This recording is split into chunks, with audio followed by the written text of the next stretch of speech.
Bonjour, j'espère que vous allez bien.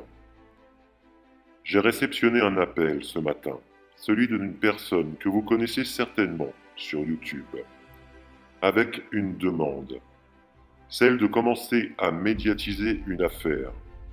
Et c'est avec tristesse, au vu de ce qui m'a été rapporté, que j'ai accepté et que je vous propose cette petite vidéo. Nous devrions être bientôt plusieurs youtubeurs à prendre le relais afin de médiatiser cette affaire. Et comme je le dis souvent, une de plus, une de trop. Celle d'une femme, Bouchra, qui un jour a rencontré un homme, mais l'intérêt de ce dernier, à ce que j'ai compris, était de s'unir à cette femme, ce qui au passage lui permettait de devenir père et de devenir français.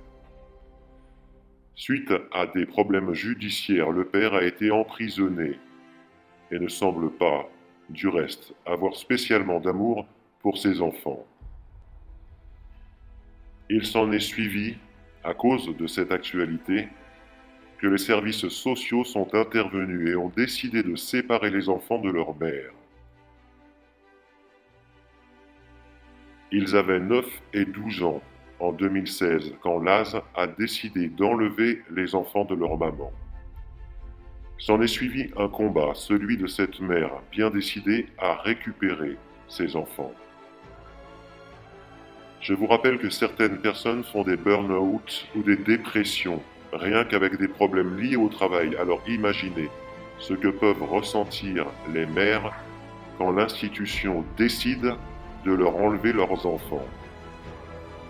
Le bilan pour cette maman a été 2 AVC.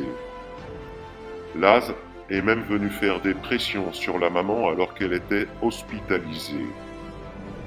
Les enfants ayant le droit d'aller chez leurs beaux-parents de temps en temps, c'est chez eux que la maman pouvait à nouveau rencontrer ses enfants.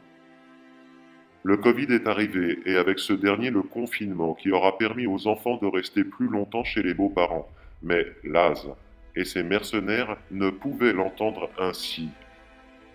Face à cette pression et la torture mentale subie par Bouchra, fin juin, elle a eu un 3e AVC, un de trop. Et Bouchra nous a quittés. Cette injustice l'aura tuée. Mariem, sa sœur, est en train de remuer ciel et terre afin d'essayer de récupérer les enfants de cette institution. Mais les vautours sont coriaces. Normal, 2 enfants placés, ça rapporte jusqu'à 14 000 € par mois, que les vautours se partagent avidement. Téléchargez cette vidéo, s'il vous plaît, et partagez cette dernière à vos amis et vos proches.